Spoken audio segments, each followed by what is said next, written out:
Welcome.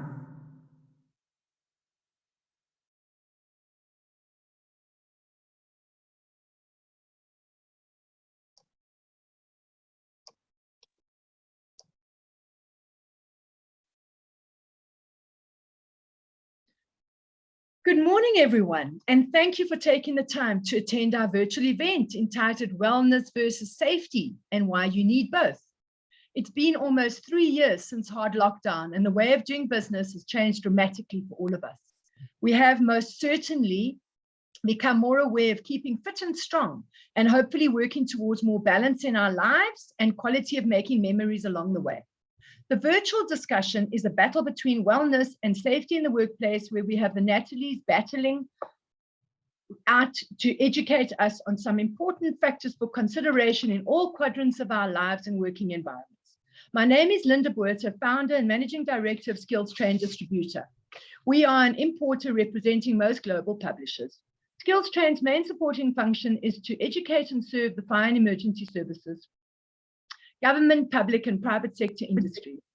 I'm passionate about the services and I work hard at bringing the latest trends and innovative technologies such as online platforms, electronic publications, and preloaded tablets to the market. The Flame Virtual Reality meets the Clean Green mission statement. We've been nominated many times, and SkillsTrain has just recently won 3 international global awards, for which we're very proud. We are also a member of the Women Presidents Organization.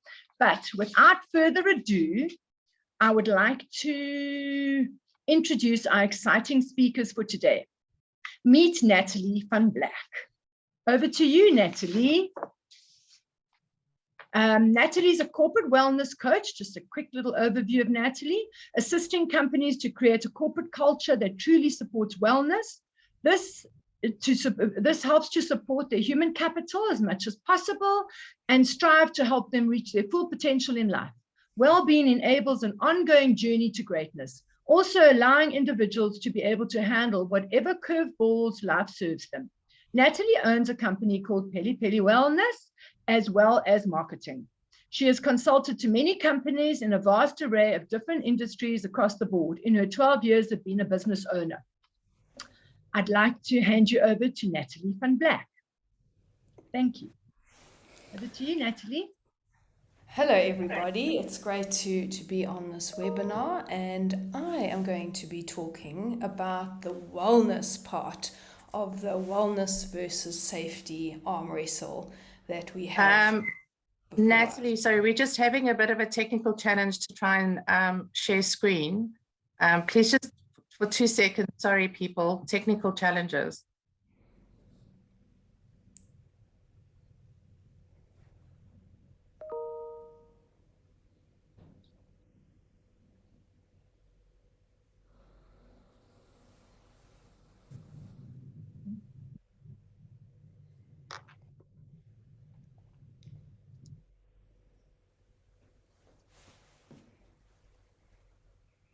Natalie, you can keep on talking in the meantime. Sorry, I'm trying to just get the presentation going.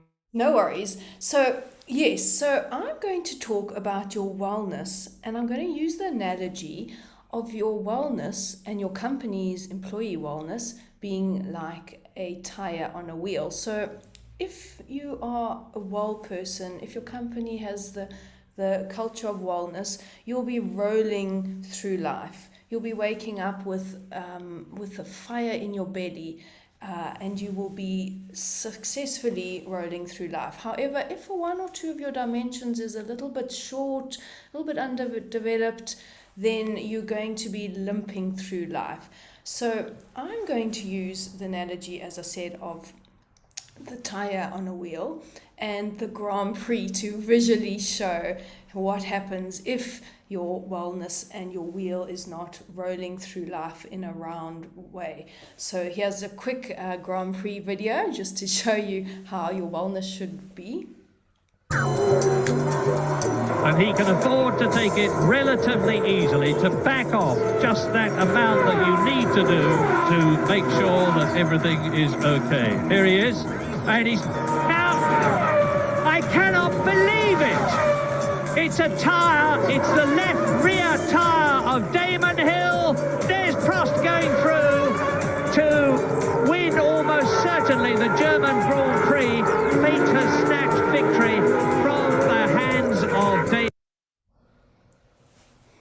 All right, so now we, with all our different clients, we look at wellness in this wheel format, and we use this model.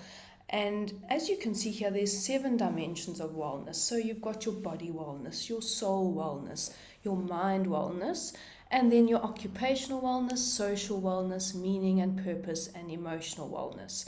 So now put the attention on yourself before we look at the company and the organization. How well developed is each of your wellness wheels and your spokes? And think about it on a scale of 1 to 10. 1 being, I need to work on it, I'm neglecting it, and 10 being you are owning this part of your wellness wheel. And then moving on to the next slide, I would like to showcase how this wellness wheel can look like. So if you have a piece of paper and a pen, think about your wellness, draw wellness in the middle and have 7 spokes coming from your wellness wheel. And think about it on a rank of 1 to 10, 1 being closest to the wellness and 10 being your maximum development in this dimension. And we're going to run a little poll as we're going through each of the dimensions. So think about your wheel. Is it a round wheel? Is perhaps it is 1 or 2 a little bit short?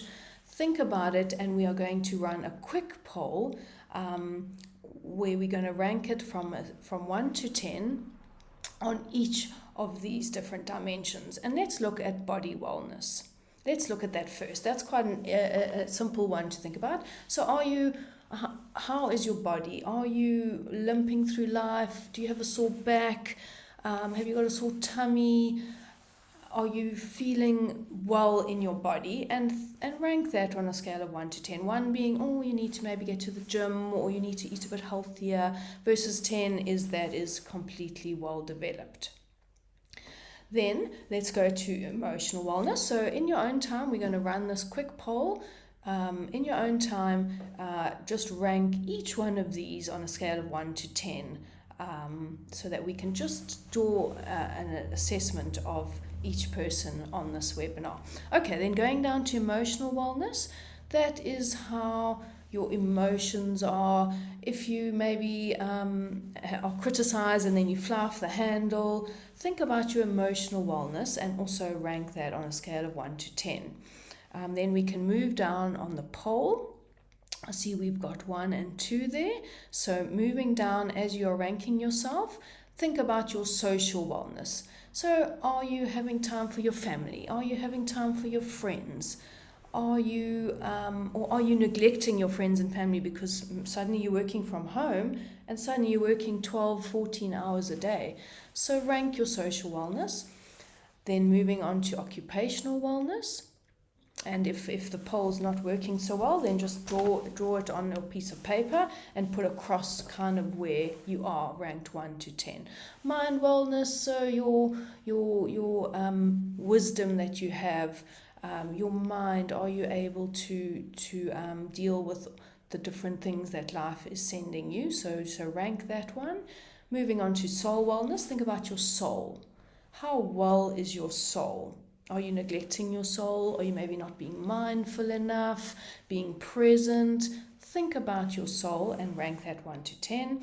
And then moving to the last one is meaning and purpose. That's where everything revolves around, and it's quite hard to think about your meaning and purpose on a scale of 1 to 10, but it's good to think about that and say, are you 2 or 3 or 9 and 10? So hopefully you have all been able to just rank yourself and see where you are in each of these different dimensions. And then on your wellness wheel, you'll be able to also in your mind, is it a round wheel? Maybe they're all 5s or all 7s, or do you have 1 or 2 spokes being 1 and 2? So then your wheel is not going to be really as round as it can be. So if you are able to just rank yourself and in your mind, have your wellness wheel in front of you. Right, I think we've given a bit of time for this. Sorry, we're just going to move quickly through to the next slide, which will showcase my wellness wheel. In 2018, just to spend a minute or two on my journey and my wellness wheels, my body was ranked, I found, and thought 10 because I was a triathlete training for world champs in Mexico. So I was able to do 2 sessions a day, swimming, running, biking, to be able to compete at this world champs event. And then if you look at my occupational wellness, business doing well, clients flowing in, hiring employees, so that was ranked 10. But I was neglecting a bit of my social and soul wellness. So yeah, then life sent me a little lesson, and sometimes we need to tune into these little lessons that I'll cover just now. And it's led me to realize that I need to also develop the other dimensions to be a well-balanced, holistic person. So emotional wellness, working on that, mindfulness, a lot of things that I'm doing to be able to get a round wheel. And I just want to show you the next slide, which it's quite hard for me to talk about. It's a little bit of a traumatic experience. But in 2018, you can see me there on the left, training for world champs, representing it in the amateur level. 10 out of 10 in my body wellness. And then life sent me a little wake-up call. I was training for full Ironman. I fell off my bicycle. I landed on my head. And I went into an immediate coma, and I was airlifted to Mill Park, and I was in a coma for about 2.5 weeks because there was bruising on my brain. I was then taken to Rosebank Clinic, to a neuro ward, where I then had to start learning to walk again, learning to process things again. So that really made me realize that I do need every dimension to be as well developed as possible. Luckily, my body was well developed, and I was able to heal, but it really was a good wake-up call. So a holistic, well-balanced person where you're rolling through life is very important. Okay, now let's move on to the next slide, and let us think about your organization. So now you've looked at your own personal wellness. Now, most of you are in the health and safety space or MDs of companies. Now take the time to think about your employees. How round do you think their tires are? Are they rolling through life? Are they being productive at the job? Or are they limping along, taking time, maybe a lot of absenteeism, really just almost having that pup wheel? So think about that. Now that you've thought about your own wheel, now think about your employees' wellness wheels. Round, as in the Grand Prix, top performing, fulfilled staff, and reaching success personally and in your company, versus limping along, struggling, battling to wake up, cranky, etc. So I just want to quickly define these 2 definitions of wellness, because it's quite important. So the next, I'll say it to you the next slide, but let's just go on to this slide that we see here. Now, it's not your company's job to make each individual well. So if we go to the next slide, let's think about your canteen at the office. So the next slide will show that you could offer junk food.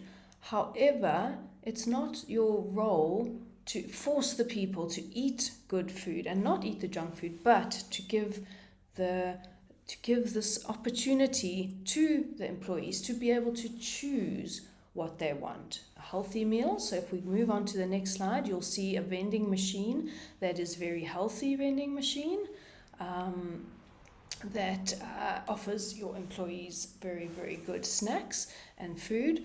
And then you're also giving them the option of healthy food versus normal food, so that you're creating this choice for your company, for your employees. So it's not your job to make each individual well, but it's your job to create a culture of wellness.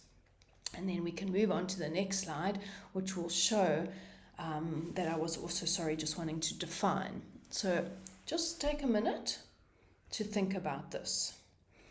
So Cox and Opatz has this definition of corporate wellness.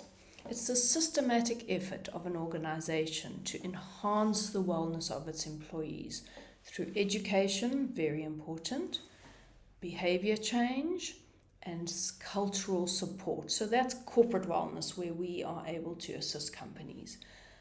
Then you have personal wellness. That is your lifestyle of personal self-responsibility, balance, and personal growth in all dimensions of life, as Wellness Africa says. So just think, there's two different dimensions: corporate wellness and personal wellness. And as a corporate, you need to create this culture of support. So let's now move on to the next slide. And thank goodness for health and safety. That's a legal requirement, so thank goodness for that. Tick that box. But let's pose a question. So say your employee, they work on a construction site, they arrive at work, they put on their safety belt, they put on their safety shoes, and they begin their job. So yes, tick, safety is looked after. But if we think about this same person could have maybe a bad night's sleep. Maybe they didn't eat a good breakfast because they were rushing. Maybe they slept badly because they were worried about their financial wealth. So they are safe. However, he could not be present when he's doing this fixing job, and he could fall from that construction site down and injure himself. So yes, safety was there, tick, but wellness may have been needed to be enhanced for this individual at work. And so one of the ways that you can do at your company to understand the cultural wellness that you have is to send out this questionnaire. It's quite a few questions, and it'll be an email that you send to your staff. Say to them, when you have an hour, answer these questions honestly. And remember, it's going to be anonymous. So we're just wanting percentages, so people don't have to feel embarrassed by, say, ticking that they drink quite a lot or they sleep badly. It's percentages we want. And your employees will then answer these questions. And it looks at support, my work climate, my physical activity. And I just, if the next slide can show you what these different questions will be like. So there's different sections like your healthcare. Do you know your blood pressure? Your physical activity. Are you exercising once or twice, releasing those endorphins, relaxing, or not? Section 10, I wanted to just show you question number 63. Let's look at that one. So you send this out to your, say, 2,000 staff, and you ask them, how often do you worry about being able to meet normal monthly living expenses? All the time? Tick. Sometimes tick, or rarely. Now, if 80 to 90% of your staff are choosing the all the time part here, then you know, hold on a sec, my employees are worrying about their finances. So, wow, let's get in somebody to talk about finances. Let's get them onto the SkillsTrain course so that they can be able to look at how they can be managing their finances a little bit better. And so, yes, moving to that next slide, it is really, really quite important to say and think about extending safety to also include, as we said, training, both online and in person, and then that assessment that will immediately put you into perspective of where you can help your employees to create this culture of wellness, because you really want well employees, because well employees roll through life, they are fulfilled, they wake up every morning excited, and they will help the company succeed and bring in more revenue. So easy ways to extend the safety and include wellness. And I'm going to be ending off my discussion on this arm wrestle we're doing, and I want you to just think about wellness being like an F1 team. giving that same priority to wellness and safety so that your company can fly through life and not be limping along, almost about to win the Grand Prix and then having everybody overtaking and the wheel goes flat. So yes, it's definitely safety and wellness, not safety versus wellness. And now I'm going to hand over to the other Natalie, Dr. Natalie Skippers, to carry on this debate, this arm wrestle.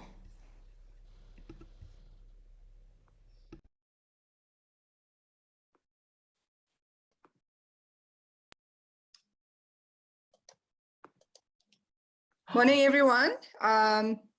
Just want to check if you can see me.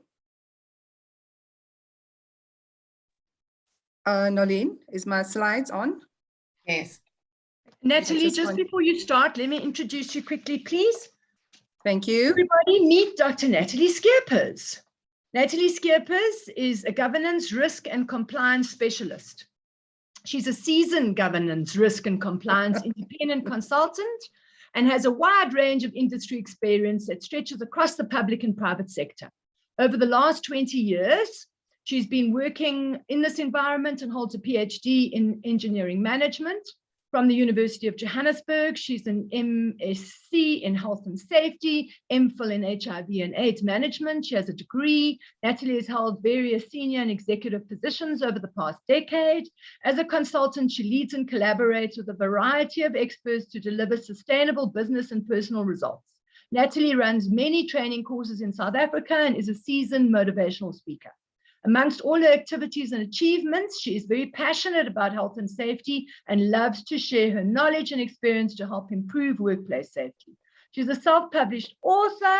She authored the Guideline for Health and Safety Representatives, and we look forward to getting some information and some more insights from Dr. Natalie about safety in the workplace at today's webinar. Thank you so much. So over to you, Natalie. Thank you, Linda. And I also want to say thank you to our host, that's Linda from SkillsTrain. Thank you for allowing us to participate. And as you've read in my bio, that we like to collaborate and, make the circle bigger, as we say in my other circles.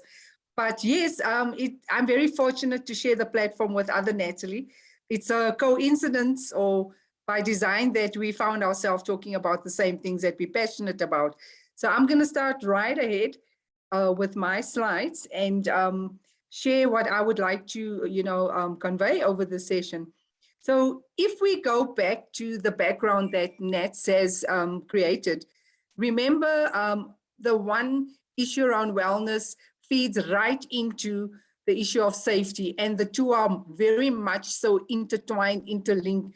You basically cannot have the one without the other. So she's also spoken about certain definitions that I just want to go back on.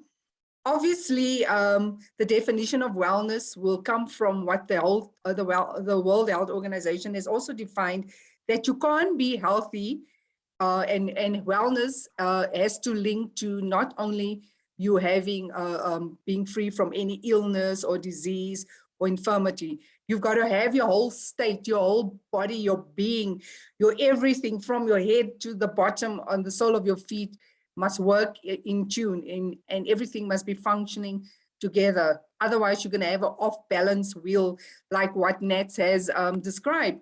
In her personal situation, she was a 10, running, doing all the physical things which we all would want to and try to achieve to, but everything else was suffering until you have the accident. So the World Health Organization does describe that health is a state of complete physical, mental, and social well-being, and not merely the absence of health or disease or infirmity. I mean, you can have all of the above and then you're socially isolated, and that's where depression kicks in. And it can happen now also with people working isolated, not interacting at work with other colleagues because we are working hybrid. So that's a very important departure. So employee well-being, having heard all about what was discussed earlier, is about optimizing the health of all employees. We agree we're not always going to be in the right space at the right time. but it's Sorry, something that we work. Natalie, can I stop you there? Yeah. Can you share full screen in full view? Oh, sorry, I thought it was on full screen. Sorry about that. Sorry about Sorry. that. Yeah. Thank you. Yeah, thanks for that. So it's about the physical well-being, but other components, like you've seen on the wheel spike as presented, those components together make you whole, make you want to function, or make you, or should make you function in a specific way that you are contributing to society, contributing to your workplace, and being healthy at work, making sure that you are not just present and not really present as what we call presentism, but you are contributing in a way that you, at the end of the day, when you walk out of your workplace, you say, wow, that was a good day. Even on a bad day, you know that you have lived through the day with your contributions. Well-functioning individuals or employees. So with the recent, obviously, the COVID outbreak, many employers noticed the impact on employee well-being. We know that organizations are spending millions of rands or dollars on employee wellness functions, like having EAP. I'm now in a situation at one of my organizations where there's a situation of substance abuse with one of the employees, and we had to decide how are we going to assist the employee, because this working at home has contributed in a small way to the isolation, and people gravitate towards other coping mechanisms. So now employers are making sure that there's services or support, but then the employee also must be willing and must be able to then execute the policies or participate in those policies, so that at the end of the day, there's business performance and that there's performance on the employees' side as well. So now when there's stress and employees are worried and they don't know how they're going to make it throughout the month, or how they're going to cope with all the kids demanding, or there's issues at home, now it is a time for employees also to step up and to show empathy. So with this wellness situation that we have, we've then referred the employee for some counseling and possibly checking into a rehabilitation center to assist her. What we also know is that a lot of employees may not be able to afford paying for some of these services. So that's where the empathy comes in. That's where the employer says, okay, the policy doesn't allow for this, but because the situation is new, it's uncharted waters, let's see how we can assist the employee. You must note that a lot of our policies have not been recrafted, redesigned for the current situation. So employers may have the situation where the policy have stated you need to fund for your own rehabilitation and all the other things that you need for counseling. But because of COVID, you may need to take a step back and say our policies are not in line with the current situation and what's happening with COVID. Go and relook at the policy and see how you can accommodate employees to help them cope better. So there are many overlaps in the situation, like I've said, between employee safety, health promotion. And examples of these would be, if you look at employees that are involved in strenuous work or repetitive work, they would need to be in a good physical shape. So if you have an employee that's obese, which is now the physical outer word showing of that the employee is not well, or where you have an employee where there's mental issues or wellness issues, which you can't read, you can't see unless there's an outburst or the anger that the person shows. These will impact on either their mobility, if it's a high impact job or high risk job, back injuries, movement, in the case of an obese employee where you can physically see that there's something wrong, entering into spaces, and also their functional capacity to be able to do that work. So what is functional capacity? It's the body mechanics, whether you can bend, you can stoop, you can climb, you can run, and so forth. And then the overall health of how they're coping with that high risk job position that they're involved. And then there's medication. Medication also does impact on a person's ability to function on optimal levels, and the medication can cause you to be up or you can cause you to be down. So you then become sullen, or in a space where you don't always want to open up or communicate. So there are medication that is prescribed, but it does inhibit the employee, and that communication needs to be opened up both ways. And when the employer is aware of this, he needs to have a conversation with the employee to say, how can we help you? What can we do? Or are you in a position to do high-risk position. Can you imagine on the picture on the left, if that's your job and you under the influence or intoxicated in terms of medication and you can't cope with doing this job, if you send your employee up into this position to go and work, it can only end up being fatal, because that person needs to be functionally well. It needs to be in a space where he can do his job, and then also able to come back from that mass to come in, get to the ground and do the other issues or the work that is asked to do. But on your right-hand side, the same situation, and these employees are in high-risk positions. Obviously, you want them to know that we as an employer, we note your situation, we note that you are well, we're not well, please talk to us and let's have a conversation about where you're at. I would not want to send my employee up on a mass if I know that they're not well. So these are just simple examples of where we find ourselves. And then the day-to-day work where you have to engage and where you have to have a good rapport with your colleagues, where you have to have a communication set up with how you're functioning. Imagine if the person handing over the box is moody, is not communicating, he's like just irritable. How is this teamwork going to function? How will the one person know that the other person is not in a good space if that is not created, the communication is not open? It will allow one or the other not to optimize their workspace. And then one of the other employees will not have a improved experience in terms of how they're functioning with others. So this creates conflict.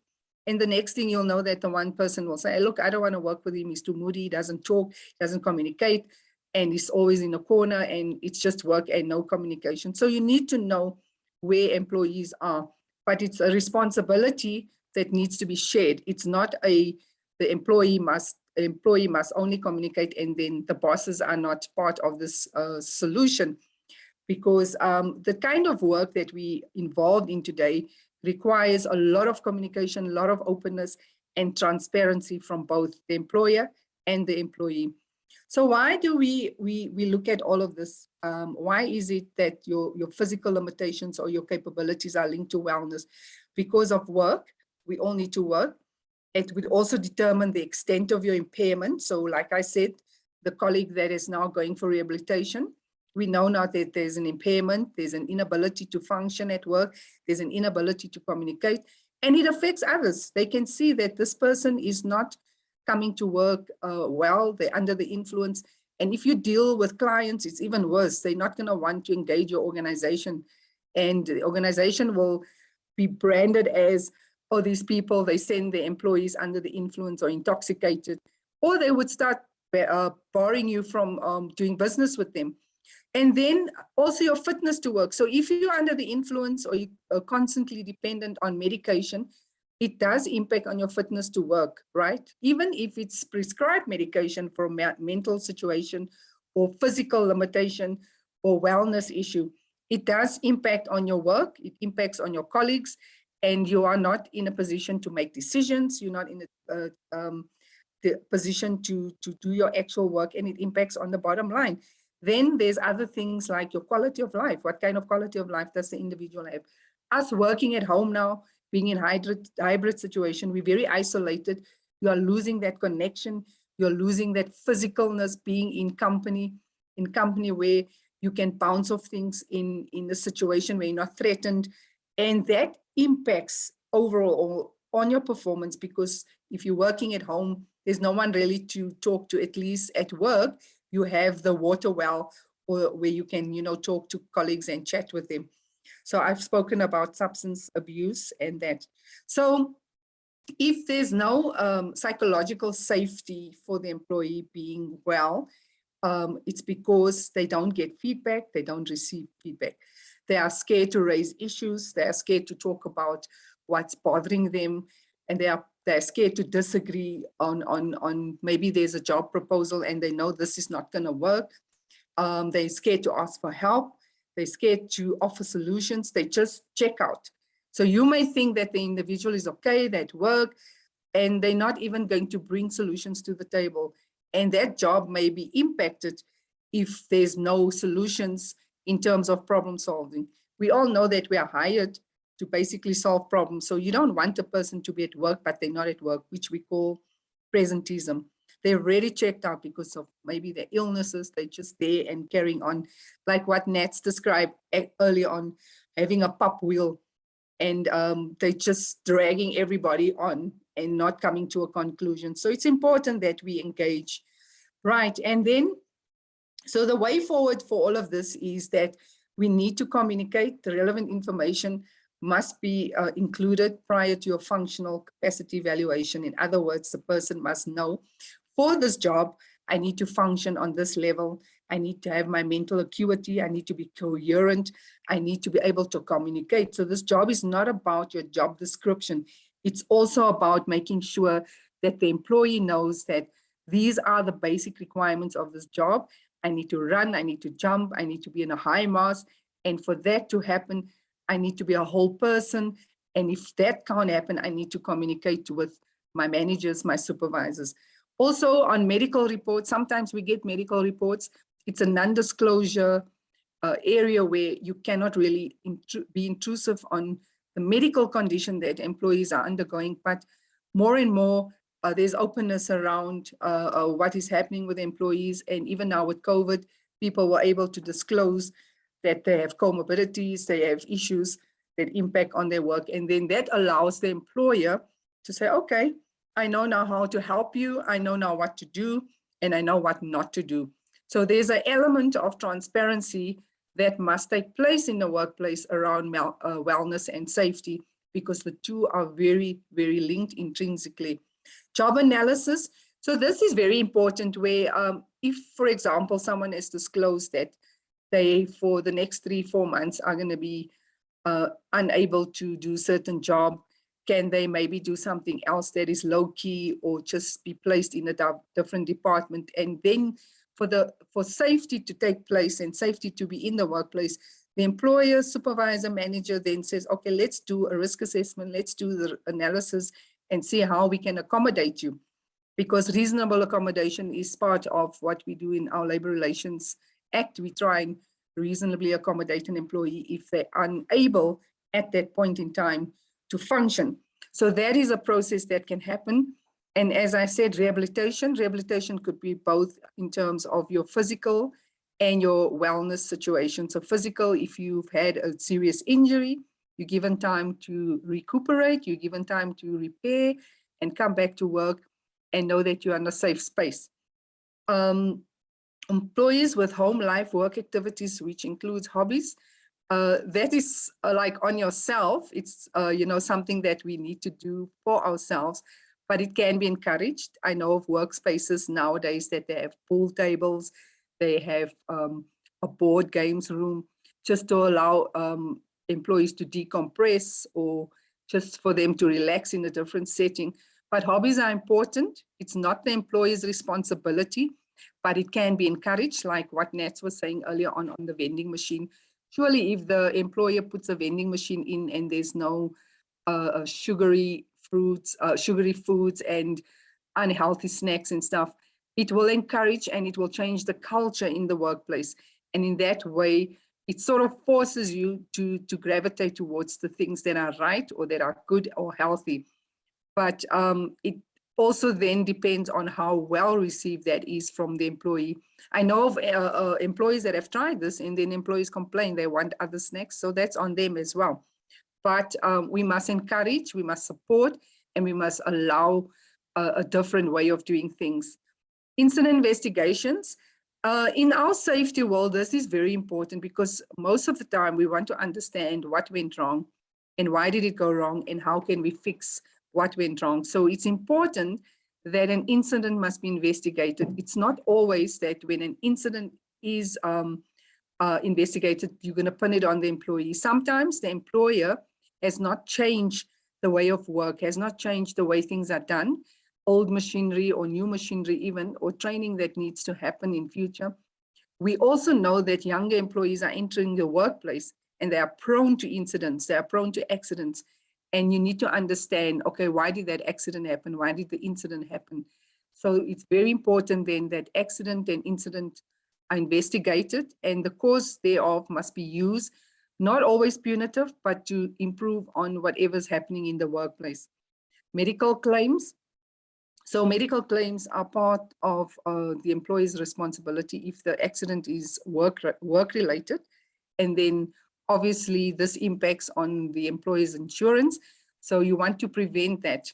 You want to prevent that your premiums go up, but you also want to make sure that when you find out what are the causes of the incidents in the workplace, that it can help improve your workplace, and then so they're not needing you to claim from the insurance and all that. Insurances nowadays are also requesting that there's full disclosure. So some of them may even investigate what happened and request that more information be supplied. And if there is a situation where the employer knew about a pending issue and didn't take care of that situation, the penalties would be infringed, or they may not pay out. And then at the end, it's the employee that suffers because there was no full disclosure.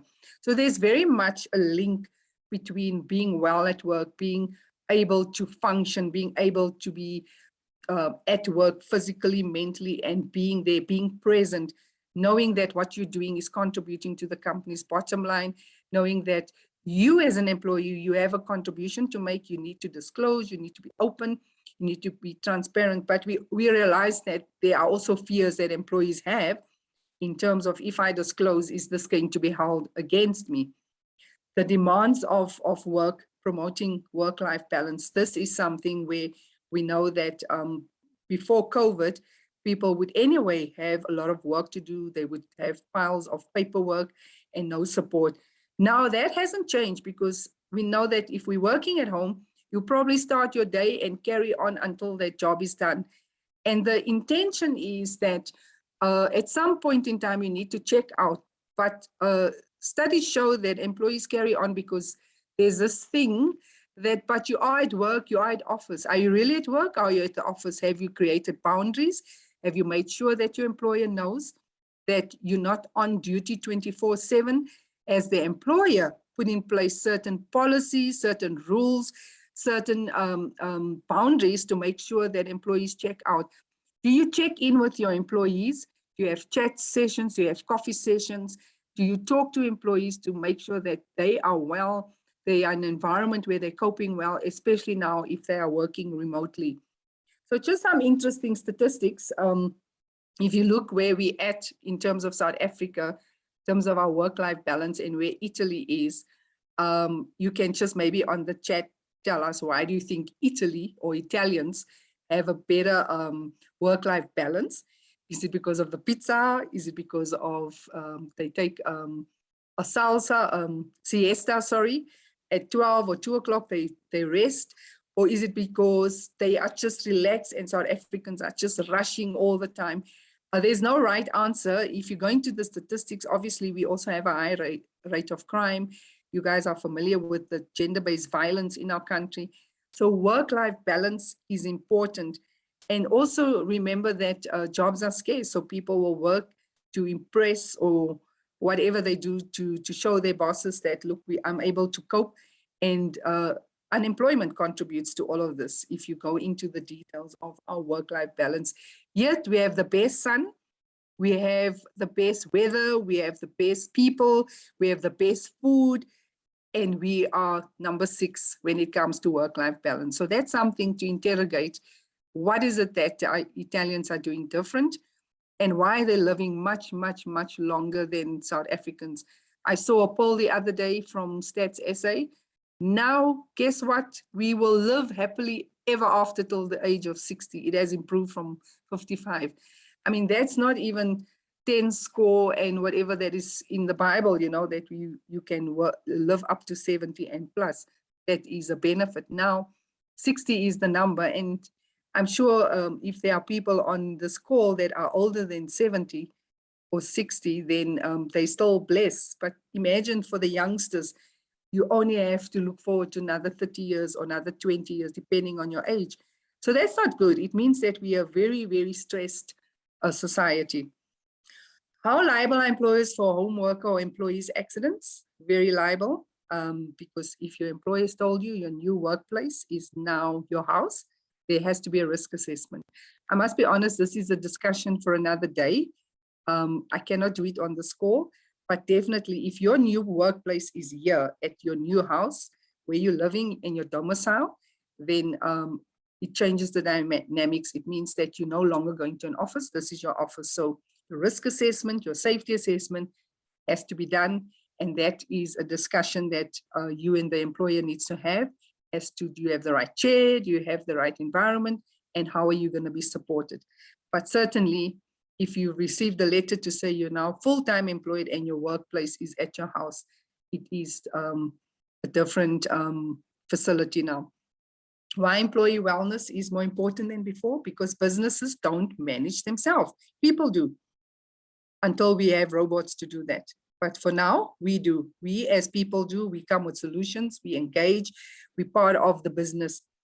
And it's also to reduce absenteeism and health costs, as I've explained earlier on.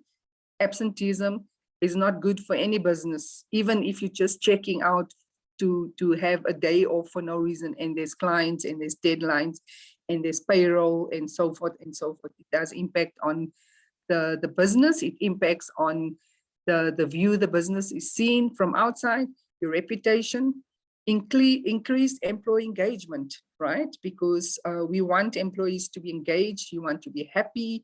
You want to come to work, because we spend 80% of our time at work, nowhere else. We come to work 8 to 8 sometimes, and we want employees to be engaged. Increase productivity, employee morale, job insecurity can be addressed, especially if people feel that my employer doesn't care about my wellness. So with this situation of our employee that we sent for rehab, we really care about employees, and we really want employees to know that we've got your backs. We know that you are going through something that may have even been caused by COVID, via being at work, at home for the office. And now we also have to help you deal with the situation.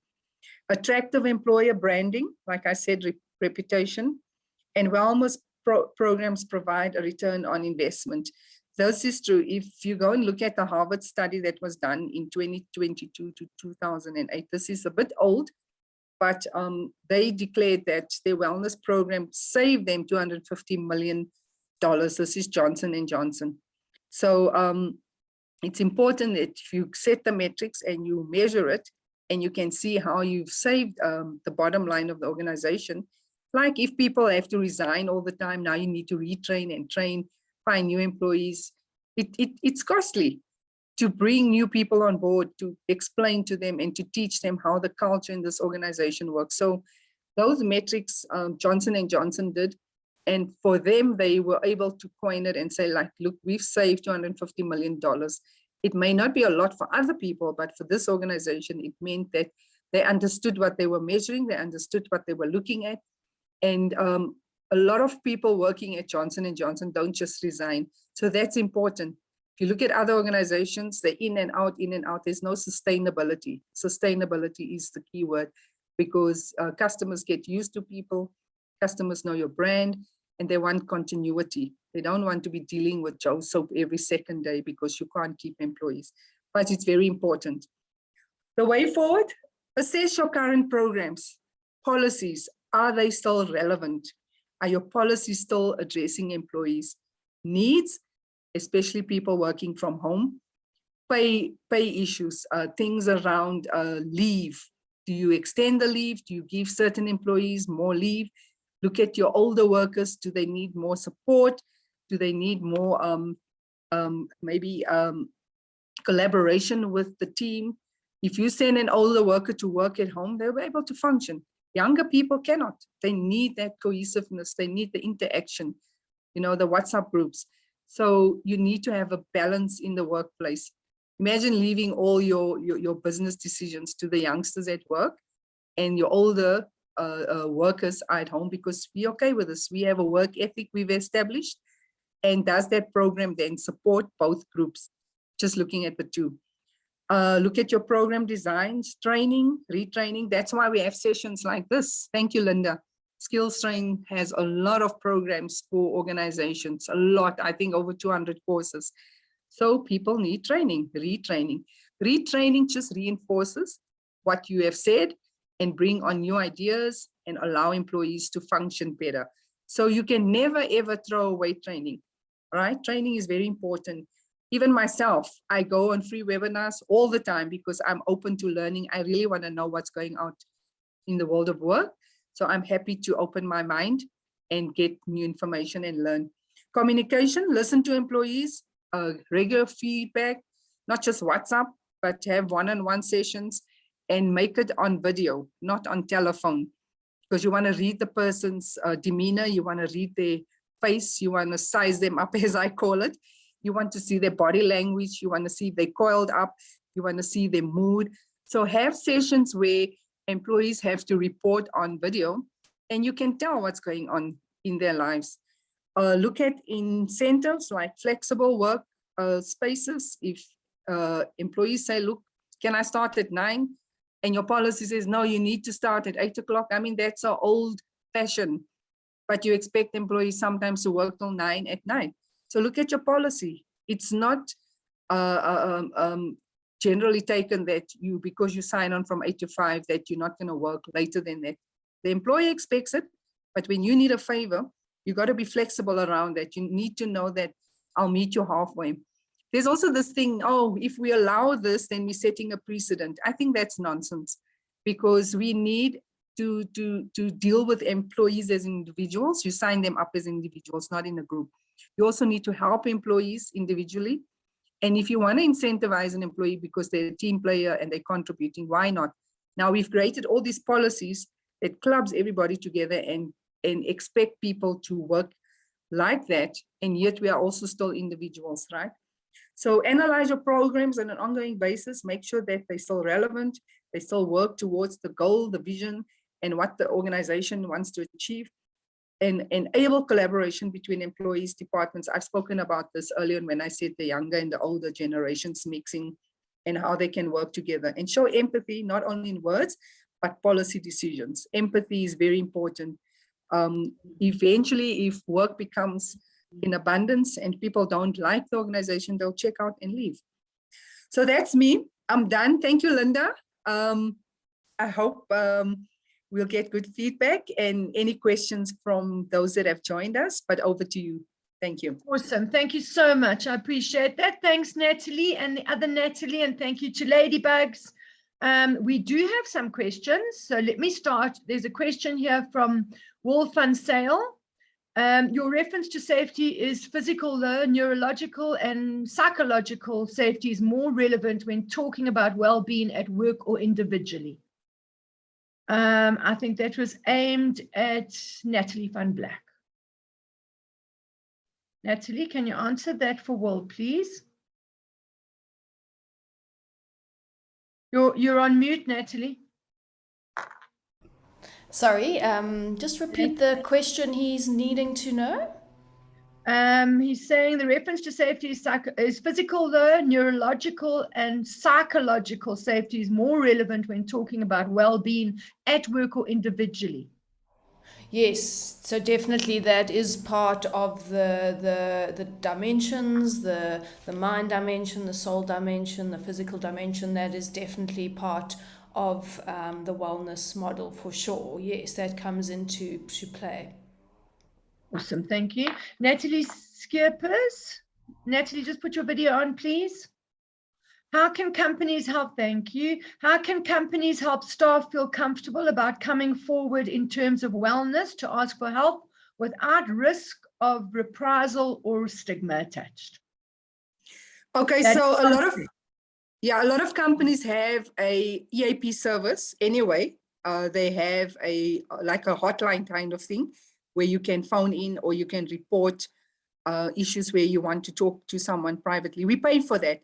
And the uptake is very low sometimes. Sometimes, let's, for example, say we've got a package where you can phone in 5 times. Staff will phone in now and again and not use the facility. The second thing is we also know that there's surveys that employers do from time to time. In fact, they're required depending on where they work. So we do employee surveys, and you can include those categories to say on a list, let's say you want to find out about wellness issues, can you include those questions and unpack them? So those servers are available. And then also a good supervision team. If your supervisors are well-trained and well-entrenched in the organization in terms of the culture, they will pick up that there's issues and have their one-on-one sessions, because nobody wants to be embarrassed. The situation I explained about the employees' wellness with alcohol is someone picked it up and went to the CEO of the company and said, look, I want to help, but I don't want to get involved. So that's also okay. So to say that I'm picking up things when we go to meetings, she's always smelling or under the influence, but I don't want to get involved because I'm going to embarrass her and it's too close. So there are options. There are options. Okay, thank you, Natalie. Yeah, we have a question from Naledi.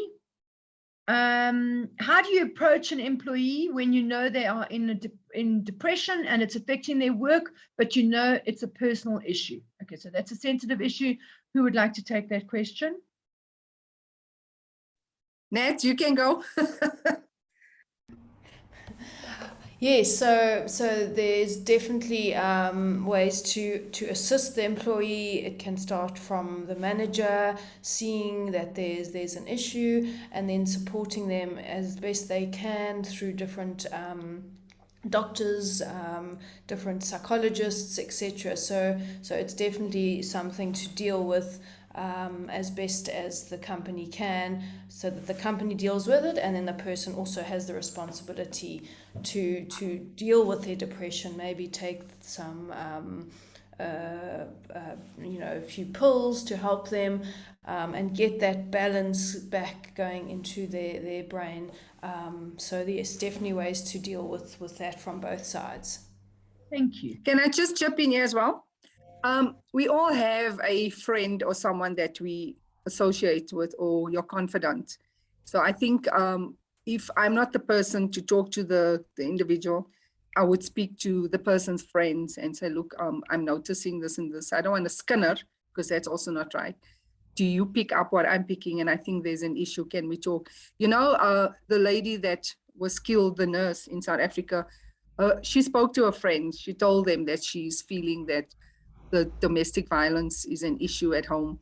And so she did say something. And I think if more of us listen better and ask more questions instead of being like sort of judgmental, we can also help our colleagues at work and not try and be prying too much, but come up with solutions and be there for people when they actually tell you stuff, you know. So that also works, and allow people to and sort of what is the word I'm looking for? Being sharing confidential stuff and not spreading news and things. So that, because that can become toxic. So when you know that what you're trying to say, Natalie, is you need to be it has to be a safe space to allow you definitely to share. Yeah. Okay. And we know we can share with someone. Okay, thank you. Thanks, Natalie. There's a question. Yusuf actually says, people need, because they have to have work flexibility in working hours that gives them, allows them time, I think Yusuf is trying to say, a little bit of time for yourself. I think that's important. So it comes back to a level of trust. The organization management team needs to trust their workers and not, micromanage them all the time, because that's also becomes a stressful environment. There's a comment from Lucy. It would be interesting to focus on healthcare workers, from doctors, radiographers, cleaners, paramedics, and so on. That's very close to my heart, as everybody knows. Most health workers, again, Yusuf is saying, are overloaded when you look at the patient to doctor ratio. It's very, very true. There's a question from Debbie Winstanley. Perhaps it has come to the time where medical staff working hours are regulated, similar to aviation. Now, that's true. It's a good question. Mental and physical health relies on basic needs: eating, sleeping, socializing. Very, very important. Any other questions? Anybody like to raise any other questions? There's a question on how best I can handle management without causing trouble. I'm not sure in what industry you're working, but I can tell you that most organizations, especially international organizations, have hotlines. 3M, for example, has a non-retaliation policy, and they encourage speaking out. and in a safe way. We do know that whistleblowing, even in South Africa, can become fatal. But I think you should find out, even on a board level. I serve on a board, and I've had many reports on sexual abuse that people are committing in the organization, and they would come to me, maybe even a note on an envelope privately. I wouldn't know who sent it, but then I would start asking questions. And there's also labor. Use your labor, your engagement with labor in a private way, but there are means to get around it. You just need to find out if it's a safe space. I know people also don't want to trust HR, but if the hotline is available, use the hotline, because the auditors look at the hotline and things that were reported there. Awesome. Good information. Thanks, Natalie. Thank you, everybody. Interesting feedback. Okay, so the slides are going to be made available to everybody, as well as the recordings being uploaded, as far as I'm aware. Yes, so it'll be sent to everybody who registers under that email address. Okay, and if you want to reach out, if there's anything else that you would like to ask us, and just refer to who you would like some more information from, either one of the Natalies, you can reach out to me. I'll put you in touch with them. Okay, thank you very much, everybody. Thank you. Thank you, Linda. Thank you, Nolene, our host. Thank you very much. Thank you, everybody. Thank you. Goodbye. Have a good